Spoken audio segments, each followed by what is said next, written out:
Halo, bismillahirrahmanirrahim. Assalamualaikum warahmatullahi wabarakatuh. Waalaikumsalam warahmatullahi Waalaikumsalam warahmatullahi wabarakatuh. Waalaikumsalam warahmatullahi wabarakatuh. Ya, Waalaikumsalam warahmatullahi wabarakatuh. sehat semua ya. Sehat Pak. Ya Pak. Sehat Pak. Sehat.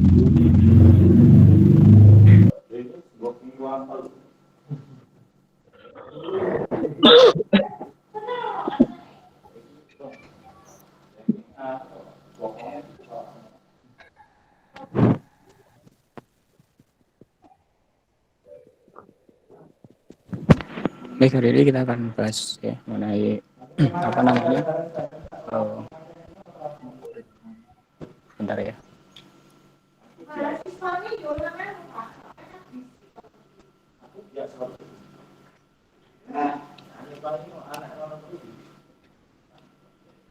Kita bahas pertama yaitu dasar pemrograman.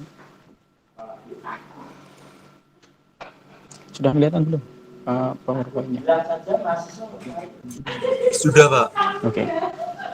Menemui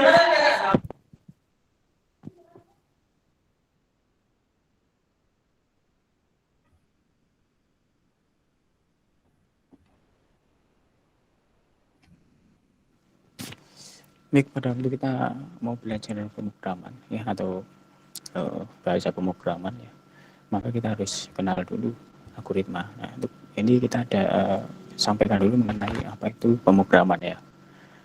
Jadi istilah program itu adalah sederetan perintah ya, sederetan perintah yang nanti harus dikerjakan oleh komputer ya untuk menyelesaikan suatu permasalahan. Jadi pada waktu kita nanti membuat program komputer, berarti ya kita itu adalah mengetikkan suatu perintah, sederetan perintah yang dimengerti oleh apa namanya komputer. Ya, padahal komputer itu tahunya adalah hanya 0 dan 1. Sedangkan kita sebagai programmer kan tidak tahu ya bahasa 0 dan 1 atau bahasa mesin. Makanya harus ada namanya adalah bahasa pemrograman. Ya, bahasa pemrograman itu yang menjembatani antara seorang programmer dengan komputer ya. Pada waktu kita seorang programmer ingin memerintah ya kepada komputer, maka ada penerjemah atau ada bahasa pemrograman nanti yang bisa digunakan untuk kita menuliskan ya sederetan perintah atau instruksi atau biasa dikenal dengan program ya yang nanti bisa dimengerti oleh komputer ya, agar komputer itu mengerjakan sesuatu sesuai dengan apa yang kita inginkan atau bisa menyelesaikan suatu permasalahan yang kita inginkan. Ada di sini ada 3 level dari bahasa pemrograman sendiri, yaitu ada bahasa pemrograman tingkat rendah, bahasa pemrograman tingkat menengah, dan bahasa pemrograman tingkat tinggi. Jadi ada 3 level. Jadi mulai dari bahasa tingkat rendah ya paling bawah, kemudian ada tingkat menengah, dan ada bahasa pemrograman tingkat tinggi. Kalau dilihat satu persatu bahasa tingkat rendah atau bahasa pemrograman tingkat rendah ini adalah apa namanya sudah kelihatan belum? Maaf, agak lemot mungkin jaringan di tempat saya. Sudah ya? Pak. Ya. Maaf karena jaringan di tempat saya mungkin agak ini bermasalah, jadi mungkin nanti slide-nya agak delay ya tampilannya. Ya, kemudian yang selanjutnya bahasa tingkat rendah. Ya, bahasa tingkat rendah ini adalah bahasa mesin. Ini bahasa yang paling rendah yang ini memang sulit dimengerti oleh manusia ya, sulit dipelajari oleh manusia karena bahasa ini yaitu bahasa mesin atau bahasa tingkat rendah ini berisi kode-kode mesinnya yang hanya dapat diinterpretasikan langsung oleh apa namanya mesin komputer, yaitu biasa berupa dengan kode numerik ya 0 dan 1. Dan ini kan susah untuk diterjemahkan oleh manusia, sulit dipelajari manusia ya. Ya misalkan apa namanya hanya terdiri 0 dan 1, jadi 0, 1, 0, 1 begitu saja. Nah, sehingga nanti kalau ada teks gitu ya, memerintahkan suatu apa namanya agar komputer itu menjalankan suatu permasalahan, yaitu kalau menggunakan bahasa mesin itu bahasanya hanya 0 dan 1. Ya, sehingga kumpulan instruksinya dalam bahasa mesin itu kalau kelebihannya eksekusi lebih cepat, tetapi kelemahannya adalah sulit dipelajari oleh manusia, ya. Kita kan kadang ngafal kayak angka itu kan sulit ya. 0 dan 1. Meskipun hanya 0 dan 1, tapi kan sulit untuk kita pelajari, ya.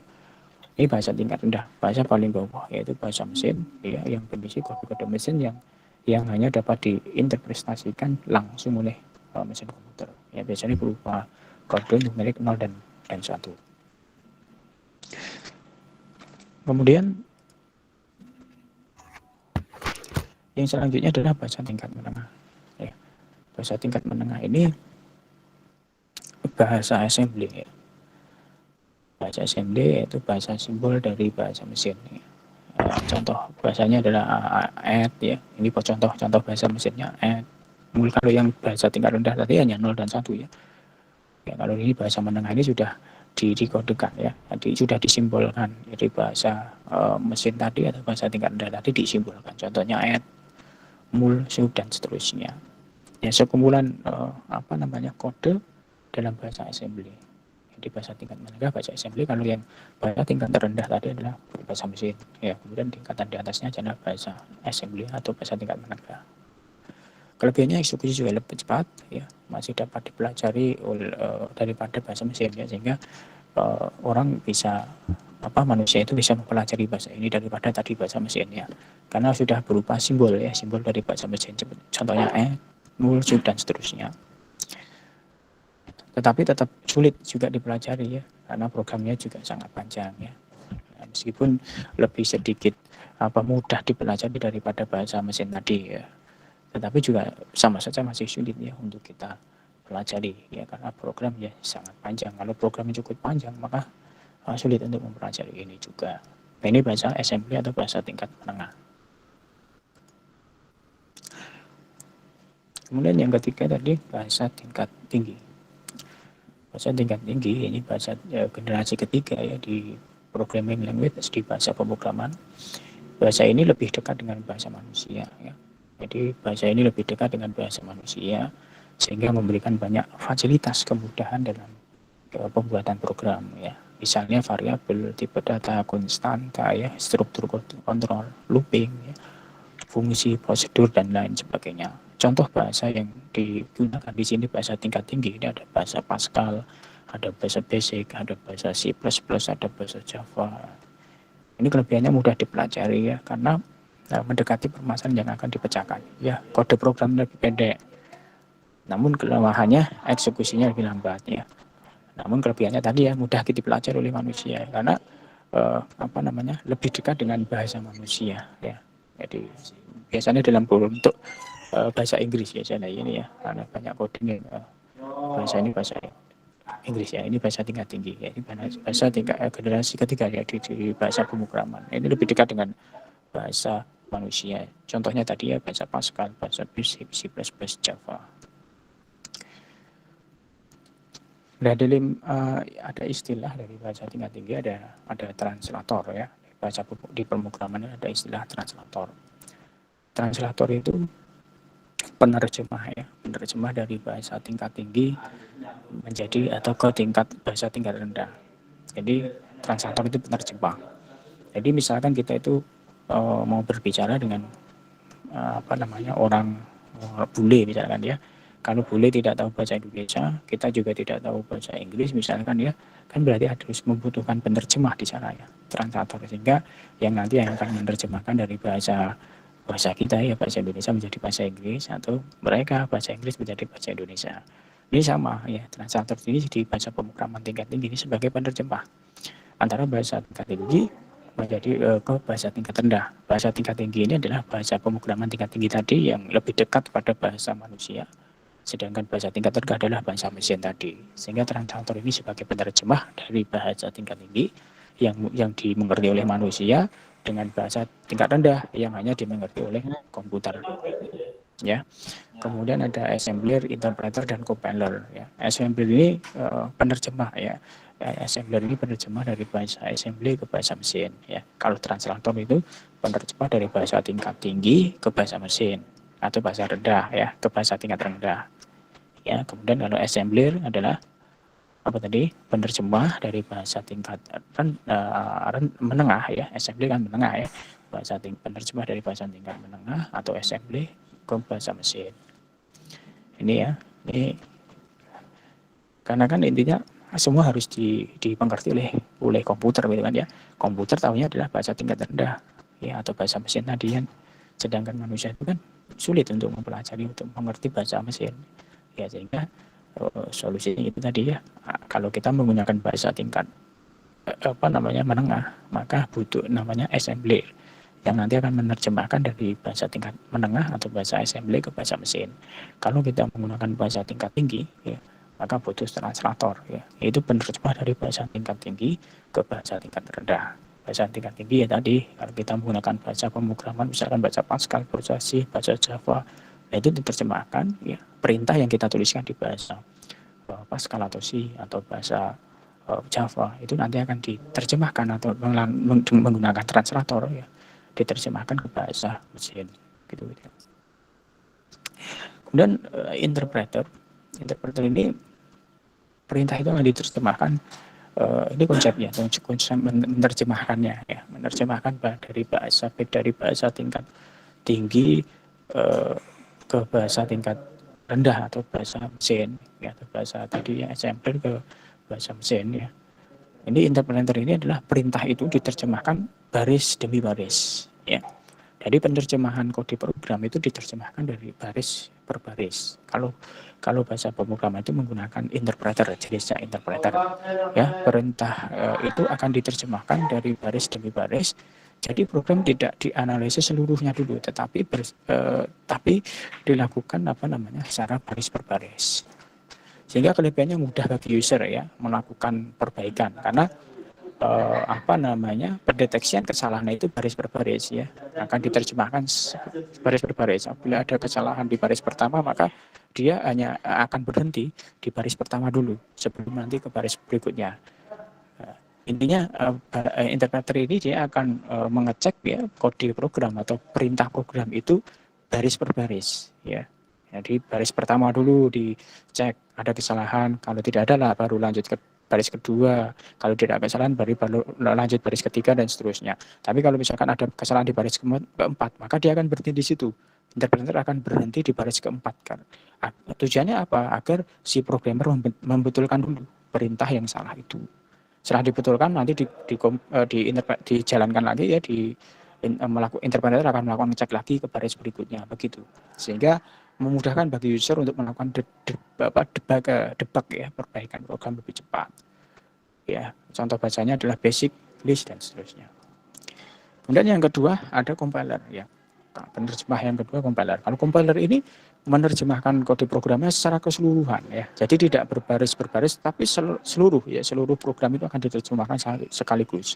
Contoh perintahnya adalah Pascal, C++ ini akan menerjemahkan keseluruhan program itu diterjemahkan secara keseluruhan.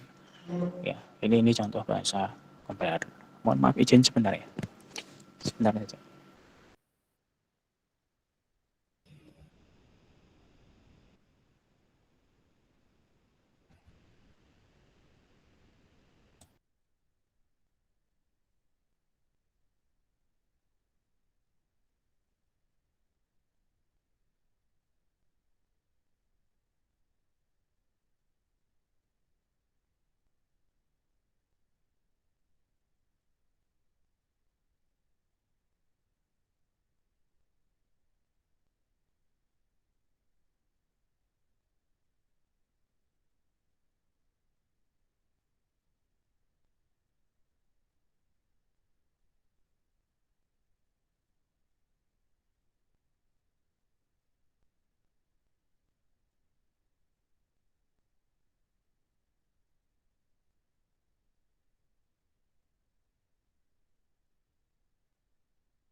Baik, kita lanjutkan ya.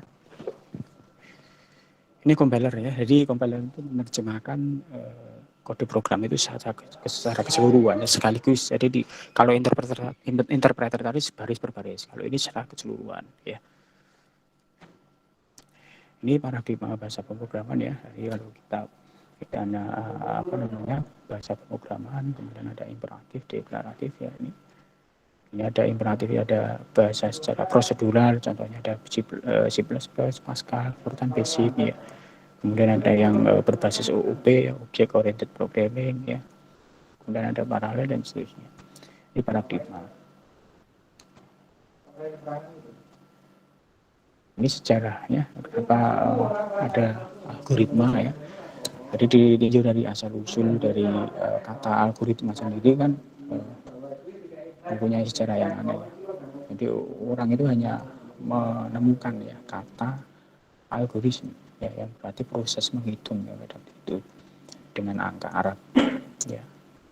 Jadi dikatakan algoritma jika kita itu menghitung ya menggunakan angka Arab, sehingga para ahli bahasa berusaha ya menemukan asal kata ini ya. Namun hasilnya kurang memuaskan. Akhirnya ya, para ahli ya, sejarah matematika ini menemukan ya asal kata tersebut yang berasal dari nama seorang ahli matematika dari Uzbekistan ya, Abu Abdullah Muhammad Ibnu Musa Al-Khwarizmi ya, pada tahun 770 sampai 840 ya Masehi.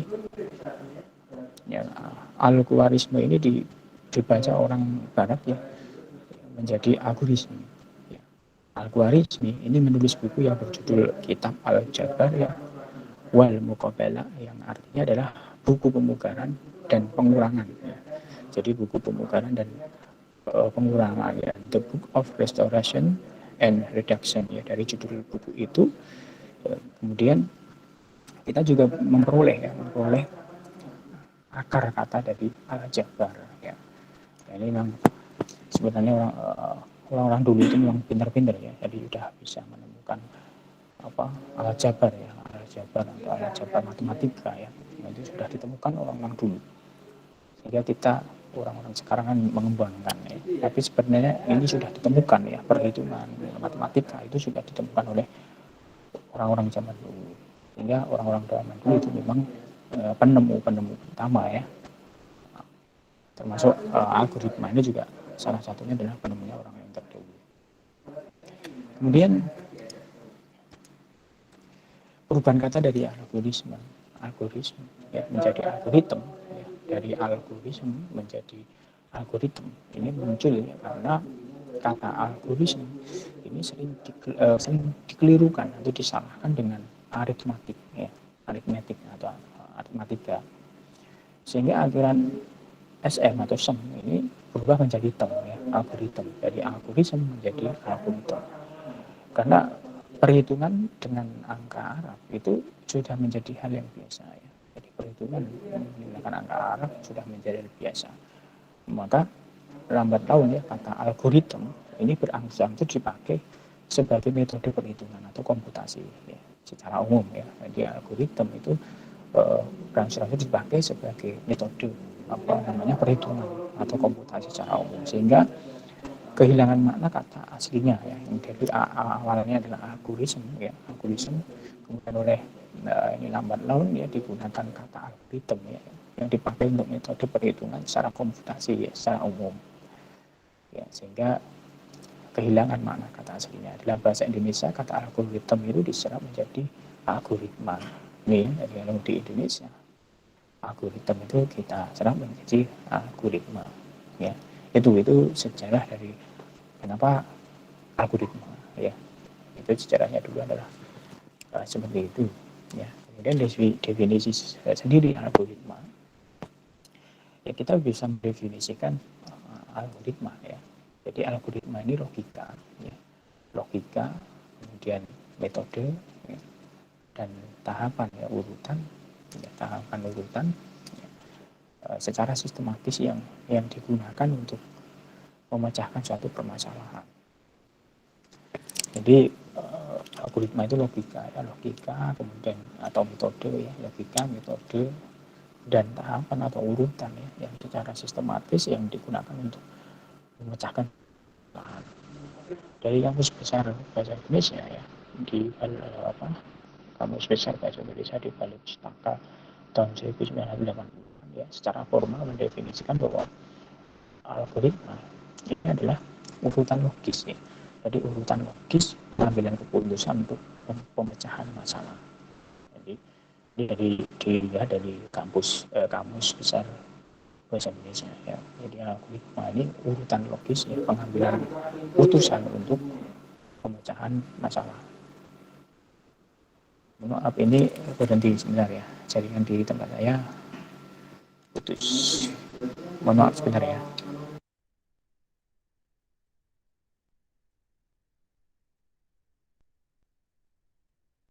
Masih dengar suara saya? Makasih, Pak. Makasih, Pak. Ya, tapi slide-nya putus ya. Sebentar ya, tapi slide-nya putus karena koneksi di laptop saya baru bermasalah.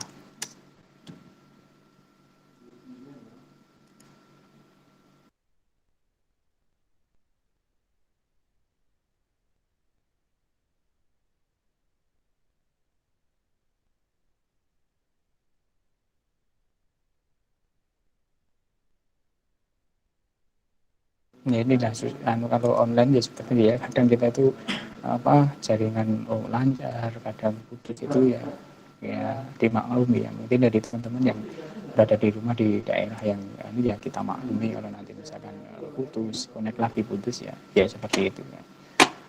Ya karena ya kadang jaringan itu kan tidak tahu ya, pas lancar ya lancar, pas putus ya ternyata sinyalnya lemah. Ini saya menggunakan yang satu menggunakan HP, kalau di HP lancar ya, tapi kalau di laptop itu kadang jaringan itu putus sendiri gitu ya. Ya, ini kan juga tidak begitu kuat sinyalnya. Sudah kelihatan ya?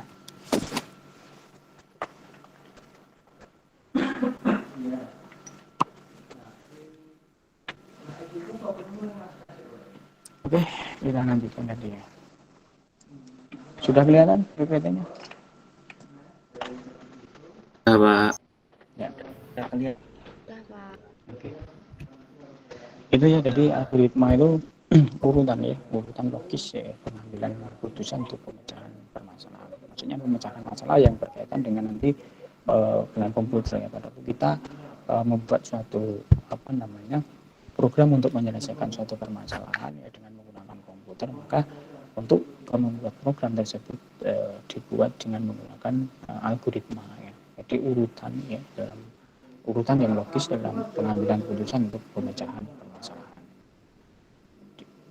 Ini algoritma itu sederetan langkah ya, jadi sederetan langkah yang logis ya, yang nanti disusun secara sistematis ya, berurutan untuk memecahkan suatu masalah. Dari logis karena setiap langkah itu bisa diketahui dengan pasti ya, disebut logis karena apa? Setiap langkah itu harus diketahui dengan pasti. Jadi logis, langkah-langkah yang logis, yang pasti ya. Kemudian algoritma itu lebih merupakan alur pemikiran ya untuk menyelesaikan suatu pekerjaan atau suatu masalah. Jadi algoritma itu merupakan alur pemikiran. Jadi kalau seorang programmer ingin menyelesaikan suatu permasalahan ya yang berkaitan dengan menggunakan komputer secara komputasi, maka penyelesaian masalah itu dibuat ya dengan menggunakan algoritma, yaitu urutan secara logis atau langkah-langkah secara logis, secara sistematis ya, sesuai dengan pemikiran dari si programmer ya, untuk apa? Untuk menyelesaikan suatu pekerjaan atau suatu masalah. Ciri-cirinya algoritma itu harus berhenti setelah mengerjakan sebuah langkah terbatas ya. Jadi algoritma harus berhenti setelah mengerjakan ya sejumlah langkah terbatas. Kemudian setiap langkah itu harus didefinisikan ya dengan tepat dan tidak berarti dua ya, atau tidak ambiguitas ya. Artinya ya setiap langkah itu harus didefinisikan ya dengan tepat. Kemudian algoritma memiliki nol atau lebih masukan ya, memiliki nol atau masukan. Kemudian algoritma memiliki satu atau lebih keluaran. Jadi memiliki inputan dan juga memiliki keluaran ya. Jadi algoritma itu harus memiliki inputan atau masukan dan harus memiliki keluaran atau output ya. Kemudian algoritma itu harus efektif ya. Setiap langkah harus sederhana sehingga dapat dikerjakan dalam waktu yang masuk akal ya. Sehingga algoritma itu harus efektif. Ini ciri algoritma. Sedangkan struktur data ini adalah cara ya menyimpan atau mempresentasikan ya, data di dalam komputer ya, agar bisa dipakai secara efisien. Sedangkan data sendiri kan representasi dari fakta dunia nyata ya. Jadi struktur data itu cara menyimpan ya, cara menyimpan atau mempresentasikan data di dalam komputer ya, agar bisa dipakai secara efisien. Sedangkan data sendiri kan, data itu kan representasi dari fakta dunia nyata. Fakta itu kan, atau fakta atau keterangan ini kan tentang kenyataan yang disimpan ya, atau yang direkam atau yang direpresentasikan dalam bentuk tulisan, gambar, sinyal ataupun simbol. Nah, ini ya, jadi data itu bisa berupa gambar, tulisan, suara, sinyal ataupun simbol.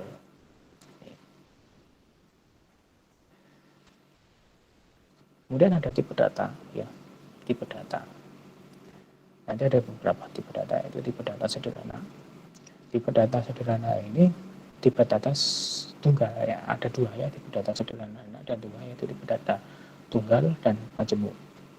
Kalau tipe data tunggal itu contohnya integer. Integer ini untuk angka ya, angka tetapi bulat. Atau yang angka bulat itu angka yang tidak menggunakan desimal ya, misalkan 1, 2 tanpa titik desimal ya.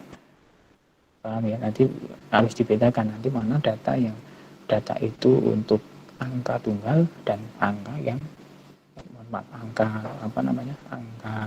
bulat ya, angka bulat dan angka desimal harus dibedakan. Kalau yang integer itu angkanya angka bulat ya, sedangkan real itu untuk angka tetapi angka yang menggunakan desimal ya, misalkan 2, ya pakai koma ya ini ya. Kalau data itu menggunakan koma, nanti harus menggunakan tipe data yang angkanya adalah pecahan atau real. Contoh misalkan ada data 10 div 2 misalkan ya. Div ini adalah, nanti kalau sudah sampai di ini ya, operasi matematika, div ini adalah pembagian hasilnya bulat ya, 10 div 2. Jadi 10 kalau dibagi 2 hasilnya berapa? 5 Pak. Nah 5 ini adalah nilainya harus bulat. Maka 10 div 2 itu menggunakan tipe data yang integer ya. 10 div 2 itu harus menggunakan tipe data integer.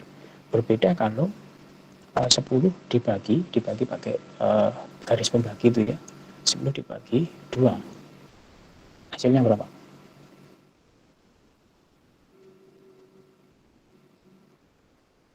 10 dibagi 2 juga 5 kan? Tetapi dengan menggunakan pembagian garis bagi itu harus menggunakan tipe datanya real. Kenapa? Karena bisa saja kebetulan itu 10 dibagi 2 ya. Lalu misalkan 9 dibagi 2 pakai garis pembagi, kan hasilnya tidak utuh ya, kan 4,5 ya, 9 dibagi 2. Dan ini maka harus menggunakan tipe data yang pecahan. Jadi pembagian dengan garis bagi itu harus menggunakan tipe data real. Nah ini nanti yang harus kita pemilihan tipe data yang tepat. Data ini nanti kira-kira angkanya bulat atau pecahan, itu yang harus kita pilihkan ya, pemilihan tipe data yang tepat. Kemudian ada boolean. Boolean itu tipe data yang nilainya benar atau salah ya, true atau false ya. Hanya dua nilainya, yaitu benar atau salah. Kemudian ada karakter ya. Kemudian tipe data sederhana majemuk itu contohnya, kalau karakter kan hanya satu karakter ya, karakter A, karakter B, karakter C, ini satu. Tetapi kalau kumpulan dari karakter itu string ya, termasuk tipe data sederhana majemuk. Contohnya nama ya, nama kan lebih dari satu karakter ya, atau alamat itu lebih dari satu karakter ya. Jadi harus menggunakan tipe datanya yang string, yaitu tipe data sederhana majemuk. Itu ya. Kalau hanya golongan misalkan A atau B atau C, satu karakter saja, yaitu menggunakan tipe data karakter atau char ya. Oke. Kalau lebih dari satu karakter ya, data itu untuk menyimpan lebih dari satu karakter, maka harus menggunakan string. Itu ya. Dan struktur data ya, ini struktur data sederhana, misalkan array, record ya. Kemudian ada struktur data majemuk ya, ada stack, kemudian ada list, ada multi list ya. yang linear, yang non linear itu pohon pindah dan grab. Ini kira-kira struktur data. Nanti kita sampai ke ini ya, array, record ya.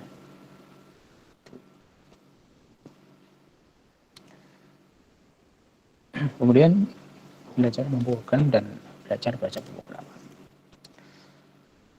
Pada waktu kita belajar memprogram ya, jadi belajar tentang bagaimana atau metodologi ya pemecahan masalah ya, kemudian menuangkannya ya dalam proses pemecahan masalahnya itu atau metodologi pemecahan masalahnya itu kita tuangkan dalam satu notasi ya, yang tertentu ya dengan mudah dibaca atau dipahami. Kita kayaknya itu butuh lagi nih.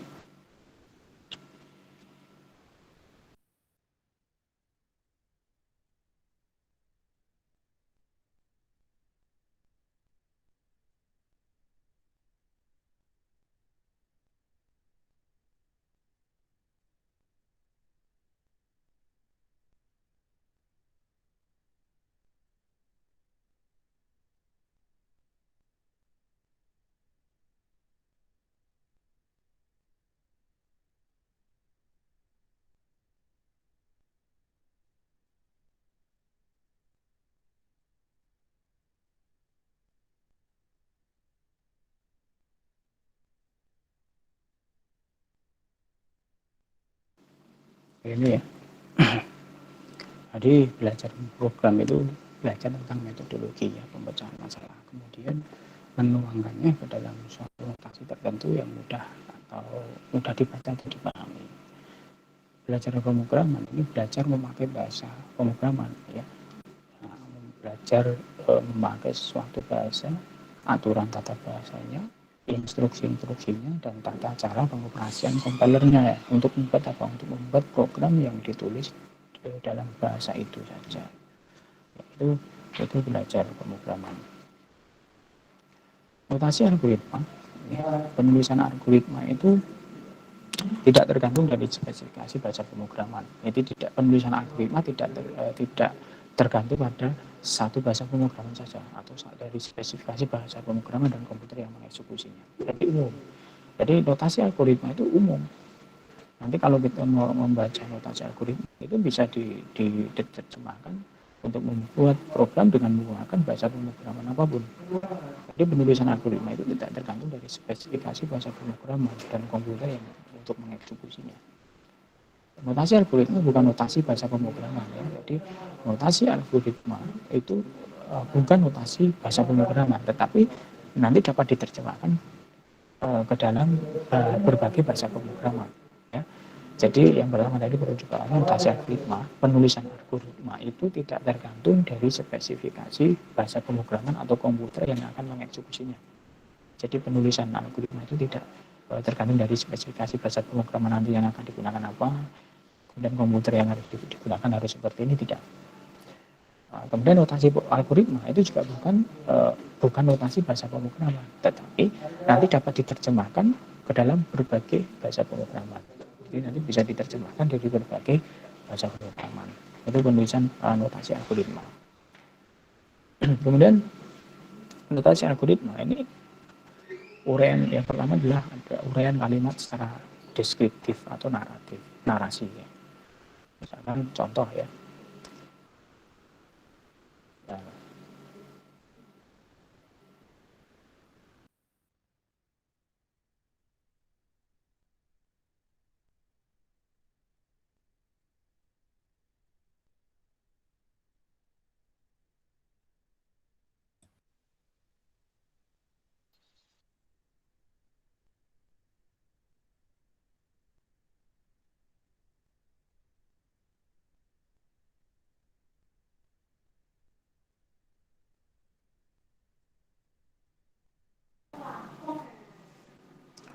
Contoh ya, jadi algoritma kelulusan mahasiswa misalkan ya.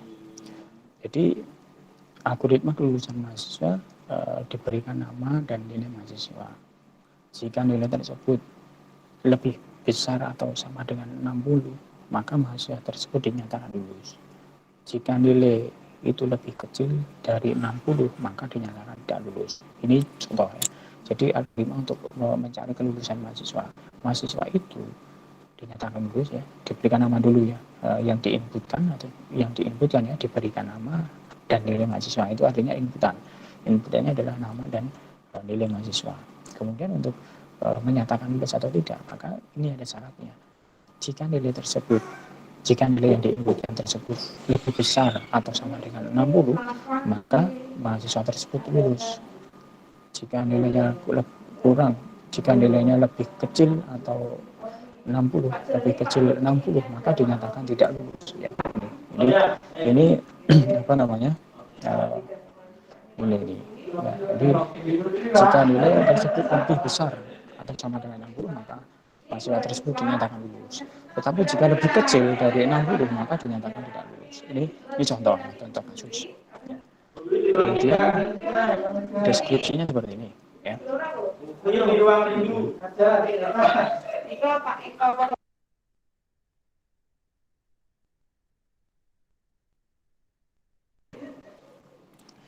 Ini ya, jadi deskripsinya seperti ini. Yang pertama baca nama dan nilai, artinya diinputkan nama dan nilai. Kemudian setelah baca nama dan nilai ya, dan ada jika nilai itu lebih besar atau sama dengan 60, maka berikan keterangan lulus ya. Tetapi jika nilai itu yang diberikan itu tidak ya, jika tidak, artinya tidak lebih besar 60, artinya akan kurang dari 60 ya, maka diberikan keterangan tidak lulus ya. Tuliskan nama dan keterangan di situ. Itu secara deskripsi seperti itu penulisannya. Dari kasus yang di atas tadi ya, di algoritma kelulusan mahasiswa. Ya, berikan nilai nama dan nilai mahasiswa. Jika nilai tersebut lebih besar atau sama dengan 60, maka mahasiswa tersebut dinyatakan lulus. Jika nilai lebih kecil dari 60, maka dinyatakan tidak lulus. Ya, kemudian itu secara deskripsi seperti itu. Kemudian secara flowchart, jadi penulisannya yang pertama dan secara deskripsi ya. Kemudian dituliskan dengan notasi algoritma ya, dengan flowchart. Ya. Ini kita lihat mulai ya, ini simbol mulai, kemudian yang diinputkan apa? Nama dan nilai, maka baca. Ya, inputkan, ini simbol inputan seperti ini ya, jajar jenjang, input nama dan nilai. Kemudian ada di session ini ya, karena ada percabangan di session. Tadi kan jika ya, percabangan ada di session ditandai dengan jika ya. Jika apa, maka menjalankan apa gitu. Ya. Dari inputan nama dan nilai, kemudian jika nilai, yang dihitungkan nilainya, yang dicari nilai. Jika nilai lebih besar sama dengan 60, jika ya, maka ke sini ya, jika tidak ke sini. Jika nilai itu lebih besar sama dengan 60, ya, jika ya, maka cetak atau proses ya, apa namanya, simbol proses ya ini, proses keterangan sama dengan lulus. Nah, tapi kalau tidak, ya, tidak ke sini berarti ini proses ya, keterangan tidak lulus. Kemudian baru ini kecetak ya. Ini cetak output ya, outputnya adalah tulis nama dan keterangan ya. Keterangannya seperti ini, kalau nilai yang diinputkan lebih besar dari 60 berarti kan ke sini. Lebih besar dari 60 misalnya ini berarti keterangannya lulus, maka tulis nama dan keterangannya ya. Tapi kalau tidak, kalau kurang dari 60 maka menjalankan ke sini kan. Ini dari cetak tulis nama dan keterangan. Artinya gini, kalau kita masukkan, inputkan namanya Eko, nilai 70 ya, berarti kan nama Eko nilai 70, kemudian masuk ke sini, apakah nilai itu lebih besar dari 60, nilai yang saya inputkan tadi namanya Eko nilai 70 itu kan lebih besar dari 60, lebih besar atau sama dengan 60 kan, oh berarti ya nilainya 70, oh 70 itu lebih besar atau sama dengan 60, maka menjalankan ke sini, maka cetak proses keterangan lulus. Setelah itu di sini cetak atau tulis nama Eko, keterangannya apa? Lulus. Berarti Eko lulus begitu. Tetapi kalau yang diinputkan mulai input namanya Andi, nilainya 50. Maka ke sini ya, apakah nilai lebih besar dari 60? Tidak, karena nilainya 50. 50 itu tidak lebih besar dari 60. Maka ke sini cetak keterangan apa? Proses keterangan tidak lulus. Sehingga jalan ke sini ya, tulis namanya Andi, keterangannya tidak lulus, selesai. Begitu kira-kira dengan digambarkan dengan menggunakan flowchart ya, sehingga seorang programmer yang melihat flowchart ini sudah paham, dia mau membuat dengan membuat program ya, membuat instruksi ke komputer dengan menggunakan bahasa pemrograman apapun, dengan membaca ini yang membaca notasi algoritma dengan flowchart ini sudah paham, sudah ngerti ya, tinggal dikodingkan dengan menggunakan bahasa pemrograman yang sesuai dengan yang diinginkan, apakah menggunakan Java, apakah menggunakan C++, apakah menggunakan Delphi atau yang lain ya. Ini bisa diterapkan di semua bahasa pemrograman karena ini algoritma notasi algoritma dengan flowchart ini umum ya, bisa diterapkan di semua bahasa pemrograman. Ini ya, seorang programmer harus bisa membaca flowchart seperti ini. Dengan hanya membaca flowchart ini, maka nanti bisa membuat instruksi atau perintah atau program dengan menggunakan bahasa pemrograman tertentu. Itu kemudian notasi algoritma ya dengan menggunakan pseudocode ya. Bentar, agak delay ya.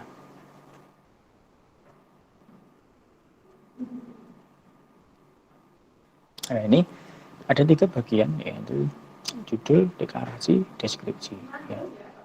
Nah, algoritmanya kelulusan ya, deskripsinya deklarasi, deklarasi itu mendeklarasikan nama-nama yang variabel atau konstanta ya, yang nanti akan digunakan. Dalam ini nama variabelnya nama ya, nama itu nama nanti yang akan diinputkan, nanti ada nama, kemudian keterangan, kemudian nilai ya. Ini tipe data, di sini pemberian tipe data harus diperhatikan, nama dan keterangan itu tipe datanya string. Karena apa? Kumpulan karakter.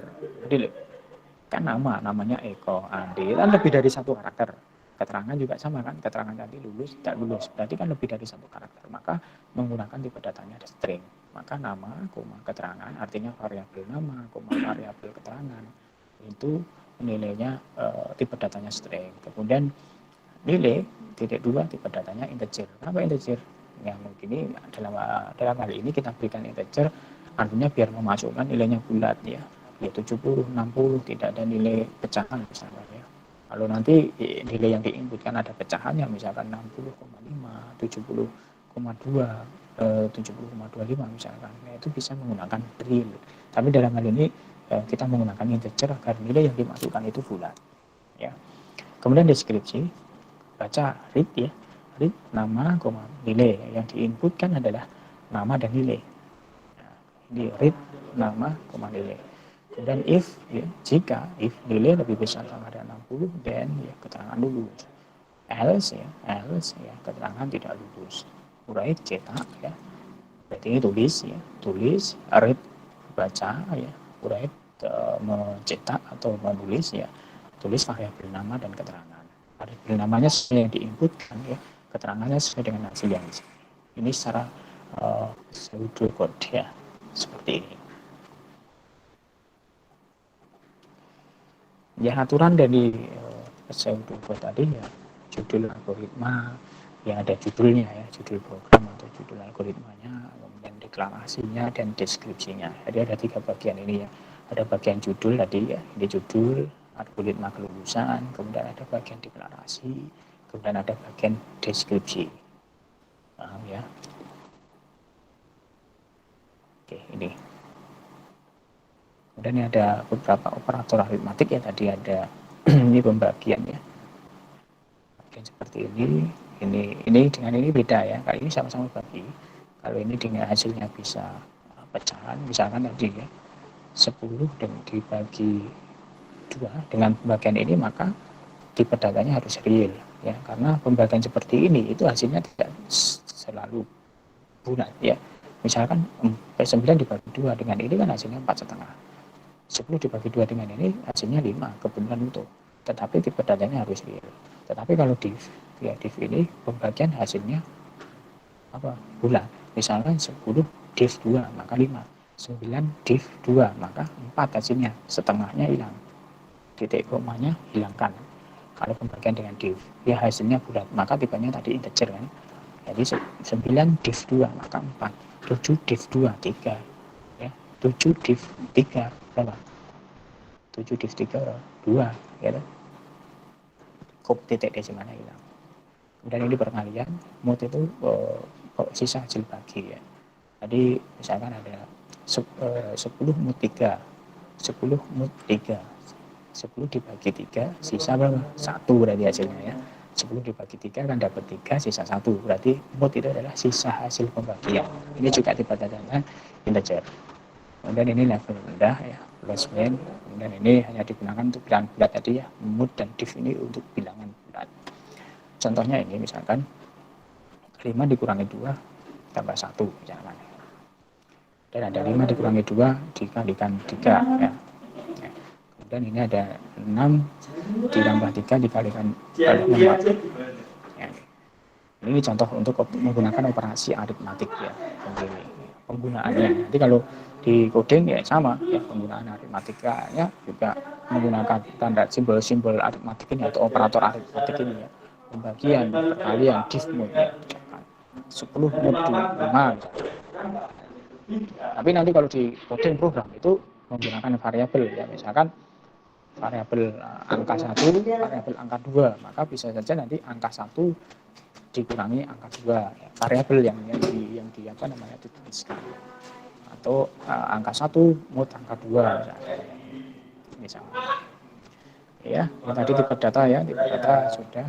Jadi ada bilangan bulat ya, tipe data itu bilangan bulat itu ada short in, integer, long in ya, kemudian ada line, ada word ya, kemudian ada boolean ya, ini yang boolean ya, kemudian ada bilangan real ya, real itu untuk pecahan ya, ada macamnya, ada real, single, double ya, kemudian karakter, string, varik, dan pointer. Ini kira-kira tipe data. Ini kira-kira kemudian kita coba yang ini tadi ya, yang algoritma ini. Nanti kita untuk simulasi codingnya nanti kita menggunakan bahasa Pascal ya. Nanti untuk apa namanya softwarenya nanti bisa saya share, nanti bisa di download ya. Kita pakai Pascal. Coba saya sudah install belum ya? Sebentar ya.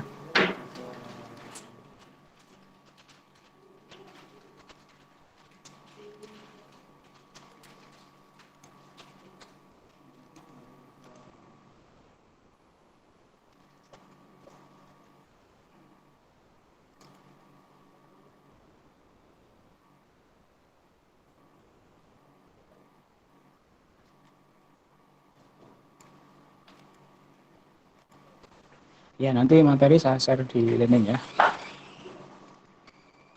Ini kita simulasikan yang ini tadi ya.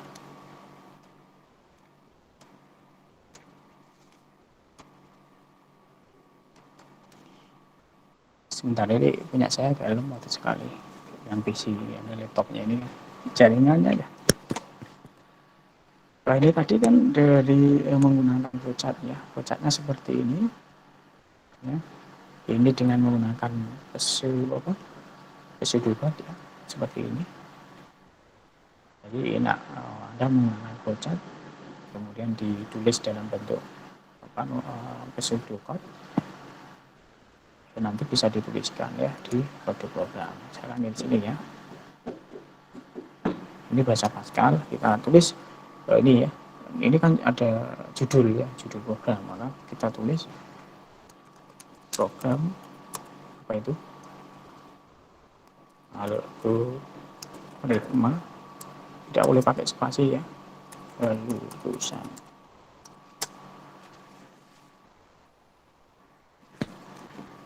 ya.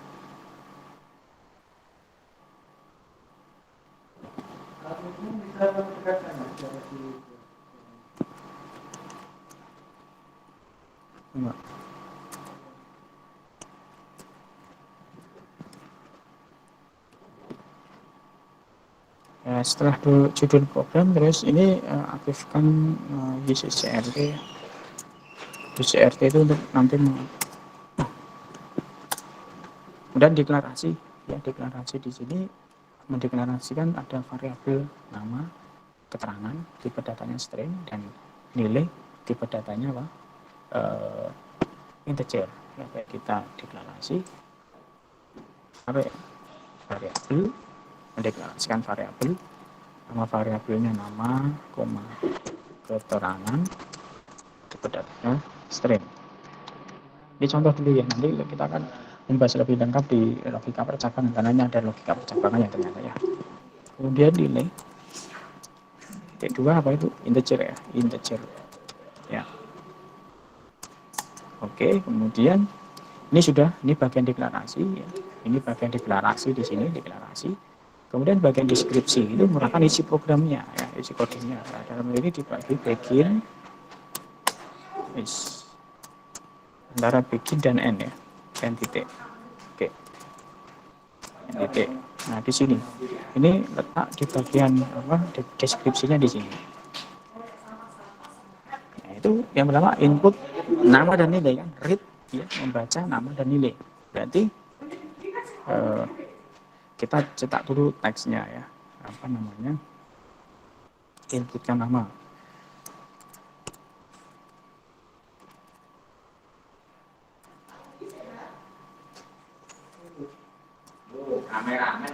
Nama ya, kemudian read ya, read, dan variabelnya apa, nama ya, kemudian nilai ya, nilai.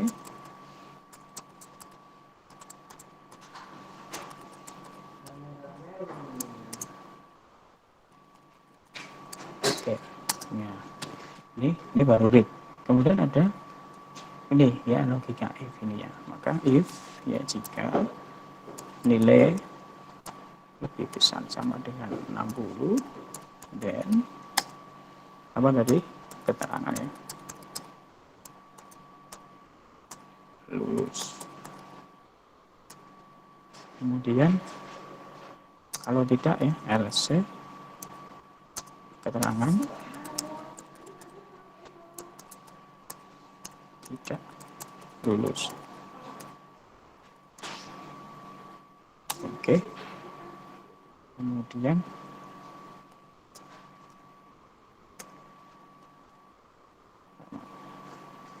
apa itu yang terakhir ya, cetak ya, tulis ya, tulis nanti read langsung keterangan ya, read ln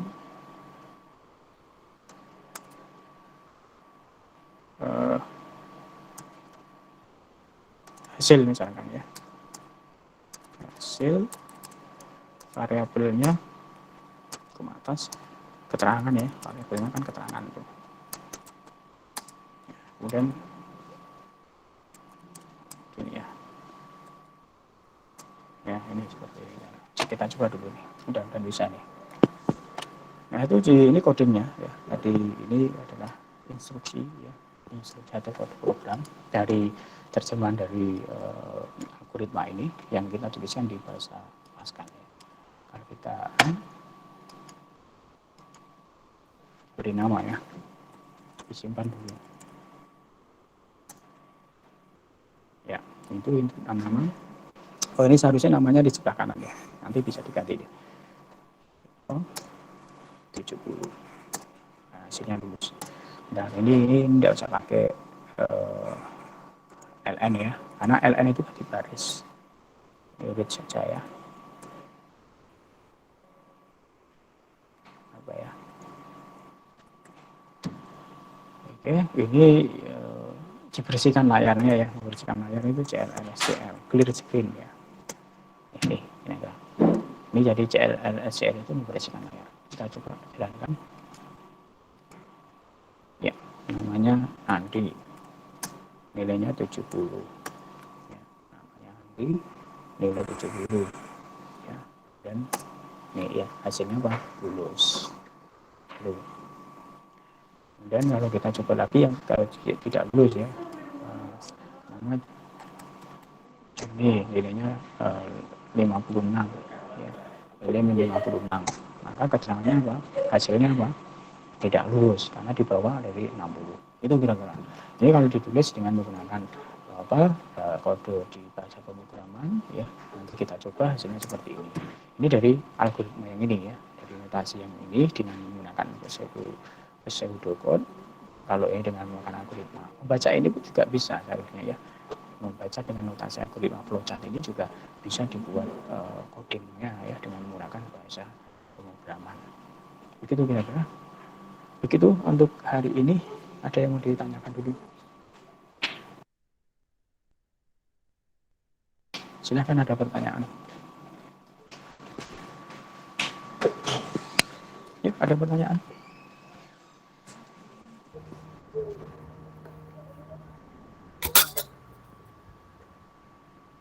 Ya, silakan. Siapa? Ya, ada pertanyaan?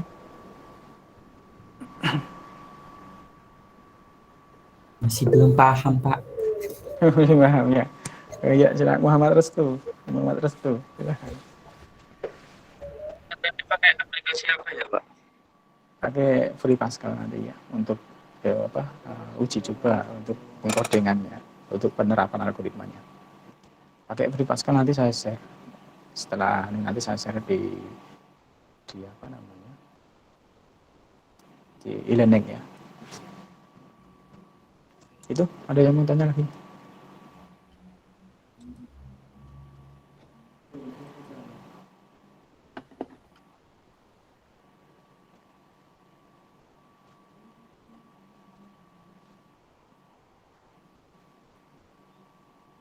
Ya, silakan. Nah, ini pakai Pascal ini ya. Nanti saya share itu. Nanti bisa diinstal di laptop. Ya, ini kok program ya. Di coding program seperti ini. Di codingnya, ini kita menggunakan bahasa apa namanya? Compiler ya. Compiler itu tadi Pascal termasuk bahasa compiler karena dia menerjemahkan keseluruhan coding program ini. Jadi kan kita compile, ini sukses ya, dia akan membentuk action. Kalau kita lihat, nah ini hasilnya seperti ini kan. Jadi kan input nama ya, namanya Yoni sama ya, dan input nilainya berapa 80. Ya kan outputnya apa? Keterangan tadi kan, keterangan lulus atau tidak lulus. Ini yang dicari kan, hasil dari keterangan itu lulus apakah tidak lulus. Jika nilainya lebih besar dari 60, lebih besar sama dengan 60 maka lulus. Jika tidak kan atau kurang dari 60 kan nilainya tidak lulus. Begitu kan yang dicari kan itu. Nah, ini. Tapi kan ada inputan dua ini ya, ada nama dan nilai itu. Mohon maaf. Terus lagi ya. Itu mas apa tadi?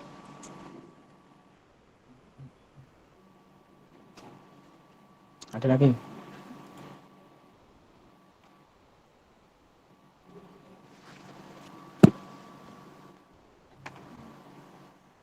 Udah ada? Cukup?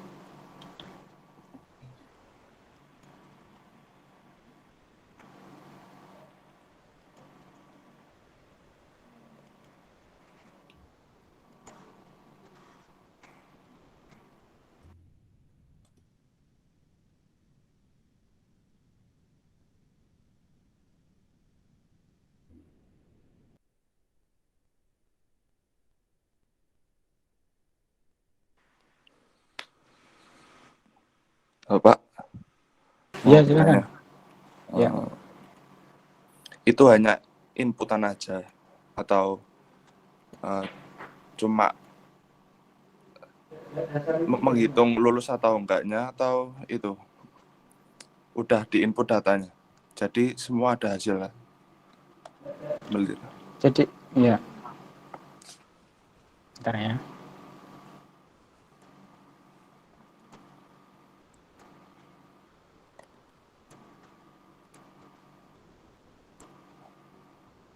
Kan ini program untuk mencari apakah nilai mahasiswa itu lulus atau tidak, gitu kan? Nilai yang diinputkan mahasiswa itu lulus atau tidak. Tadi kan bentar. Ya, ini kan inputannya itu adalah nama dan nilai. Ini inputannya nama dan nilai. Kalau di flowchart kan seperti ini. Sedangkan kalau dengan pseudocode kan seperti ini. Read yang dibaca, yang diinputkan ya, itu nama dan nilai. Kemudian yang dicari kan nilai. Nilai yang diinputkan itu atau nilai mahasiswanya itu lulus atau tidak. Tadi kan kalau nilainya itu lebih besar sama dengan 60 maka lulus. Ya, kalau nilai yang diinputkan itu lebih besar atau sama dengan 60 maka lulus. Tetapi kalau tidak, berarti artinya kalau kurang dari 60 maka tidak lulus. Maka ada di sini if jika nilai lebih besar sama dengan 60 maka keterangannya itu lulus. Tetapi kalau tidak else maka keterangannya tidak lulus. Begitu. Jadi kita mau mencari apakah nilai yang diinputkan, nilai mahasiswa yang diinputkan itu lulus atau tidak. Itu ini kan yang ditulis dengan kode program seperti ini nih. Ya, ini bagian judul program. Jadi intinya ada judulnya ya, judul program. Kemudian ini bagian deklarasi tadi ya, mendeklarasikan variabel apa saja yang dibutuhkan. Oh tadi kan ada inputan nama, ada inputan nilai, dan ada keterangan ya, keterangan apa tadi, keterangan lulus atau tidak kan. Nah, ini berarti kan ada 3 variabel, nama, nilai, dan keterangan. Nama dan nilai itu kan string. Kenapa? Karena nama kan terdiri dari beberapa karakter ya. Keterangan juga karakter dari beberapa karakter, maka tipe datanya string. Sedangkan nilai integer karena nanti dimasukkan angka ya, angkanya bulan ya. Kemudian ini bagian programnya ya, bagian program utamanya, atau di situ kalau di apa namanya, notasi algoritma Selipot adalah bagian deskripsi ini, bagian deskripsi ya, bagian deskripsi. Maka input ya, input nama ya, atau input nama dulu, nanti disimpan di variabel apa, nama variabelnya ya kan, ini variabelnya nama nih.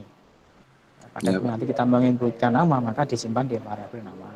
Kemudian nilai, yang masukkan nilai, nanti disimpan di variabel nilai, karena kita menggunakan variabel nilai di sini, ya variabelnya nilai.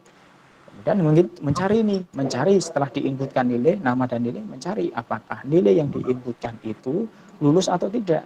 Ya, kita cari di sini, ini rumus untuk mencarinya. If nilai lebih besar sama dengan 60, jika nilai artinya nilai yang diinputkan ini kan, variabel ini kan, jika variabel nilai itu lebih besar atau sama dengan 60, maka keterangannya lulus. Tetapi kalau tidak, else ya, else, maka apa? Tidak lulus. Tidak lulus. Ya, begitu. Hasilnya nanti ditaruh di keterangan, ditampilkan ya, keterangan kan, ini kan. Hasil lulus tidak lulus kan disimpan di variabel apa? Keterangan. Maka yang ditampilkan ya variabelnya. Nama variabelnya apa? Keterangan. Begitu. Itu ya. Ya. Itu. Jadi inputannya ini yang dimasukkan nama dan nilai. Yang dicari apa? Keterangan. Berdasarkan apa? Yang nilai. Apakah nilai itu lebih besar 60? Kalau lebih besar dari 60 maka lulus. Tapi kalau tidak lulus. Begitu. Ya, ya Pak. Terima kasih Pak. Ya. Yang lain?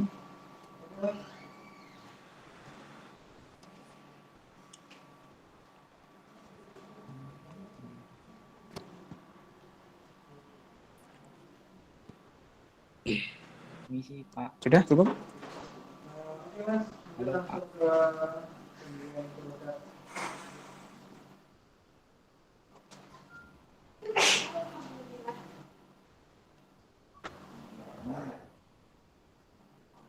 Cukup itu dulu ya, cukup ya.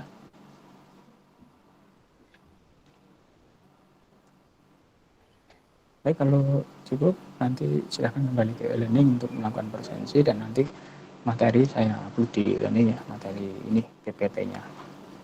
Itu dulu ya, cukup. Ya, ada Mas Dani ada pertanyaan. Nanti absennya di e-learning. Mas Dani, silahkan. Dani Wicaksono. Materi yang dikirimkan nanti bisa dicatat atau tidak Pak? Untuk menambah nilai atau gimana gitu? Gimana dicoba ya, nanti yang tadi itu, yang kasus contoh kasus tadi dicoba. Nanti setelah ini saya share ininya, aplikasinya dan materinya. Baik Pak. Ya, itu ya. Iya.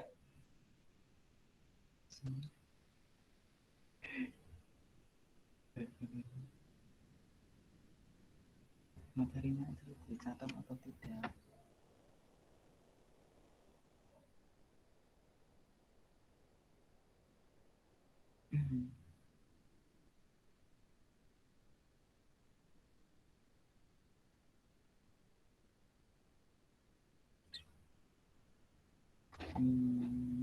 Keren.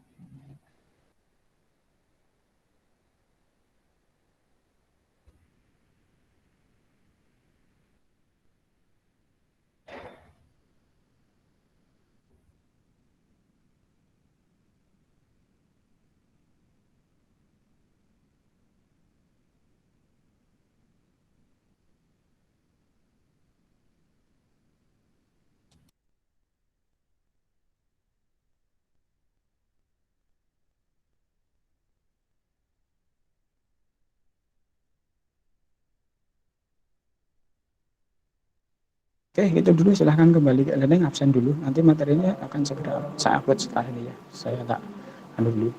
Mohon maaf karena di komputer saya agak lemot jaringannya. Jadi nanti setelah ini saya upload materinya. Silahkan absen di e-learning. Baik gitu. Nanti silahkan bisa di download ya materi dan bahasa yang nanti bisa digunakan bahasa Pascalnya melalui e-learning ya downloadnya. Nanti setelah ini saya upload. Belum saya upload ini ya. Baik, terima kasih untuk hari ini. Selamat pagi, sehat selalu. Assalamualaikum warahmatullahi wabarakatuh. Waalaikumsalam warahmatullahi wabarakatuh. Untuk Waalaikumsalam warahmatullahi wabarakatuh. ya, selamat.